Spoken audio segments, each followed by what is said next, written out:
காவிரி ஆற்றின் பிறப்பிடம் கர்நாடகாவா இருக்கலாமே தவிர அது ஊடுருவக்கூடிய இடம் தமிழ்நாடு தான். தமிழ்நாட்டுல தான் முடியுது. காவிரி ஆற்றை நம்பி கர்நாடகாவும் தமிழ்நாடு மட்டும் இல்ல, இன்னும் சில மாநிலங்களும் இருக்கு. கடந்த 2018ஆம் ஆண்டு உயர் நீதிமன்றத்துல இதற்கான இறுதி தீர்வு வந்து தமிழ்நாட்டுக்கு ஒரு குறிப்பிட்ட அளவு நீர் வந்து நீங்க கொடுக்கணும் அப்படின்னு சொல்லி இறுதி முடிவா சொல்லிட்டாங்க. இருந்தாலுமே கர்நாடகா பீப்புள் இப்ப வர இன்னைக்கு வர வருஷம் இது ஒரு ப்ராப்ளமா எடுத்து இதுல நிறைய பேர் அரசியல் பண்ணிட்டு இருக்கீங்க. இது கர்நாடகாவுக்கும் தமிழ்நாட்டுக்குமான பகையே இல்ல. இது விவசாயிகளின் வாழ்வாதாரம், நிறைய மக்களின் வாழ்வாதாரம் இதை நம்பி இருக்கு.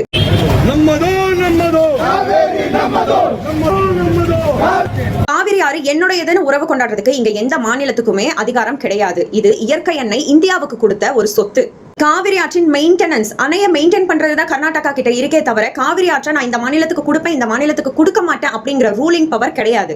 உங்ககிட்ட ஒட்டுமொத்த காவிரி நீரும் எங்களுக்கு கொடுங்கன்னு நாங்க கேட்கல. எங்க மக்களின் வாழ்வாதாரத்திற்காக ஒரு குறிப்பிட்ட அளவு தண்ணீர் மட்டும் கொடுங்கன்னு தான் கேட்கிறோம். எங்க பாட்டம் முப்பாட்டம் காலத்துல இருந்து இந்த ப்ராப்ளம் ஓடிட்டு இருக்கு. இனி அடுத்த எங்க தலைமுறைக்கு அடுத்த தலைமுறையும் இந்த ப்ராப்ளம் ஃபேஸ் பண்ணுவாங்க. தயவு செஞ்சு ரெண்டு கவர்மெண்ட்டும் சேர்ந்து மக்களோட நலன் என்ன அப்படிங்கறத மட்டும் யோசிச்சு ஒரு நல்ல முடிவா எடுத்து இந்த ப்ராப்ளம்கான சொல்யூஷனை சீக்கிரமாவே கொடுங்க.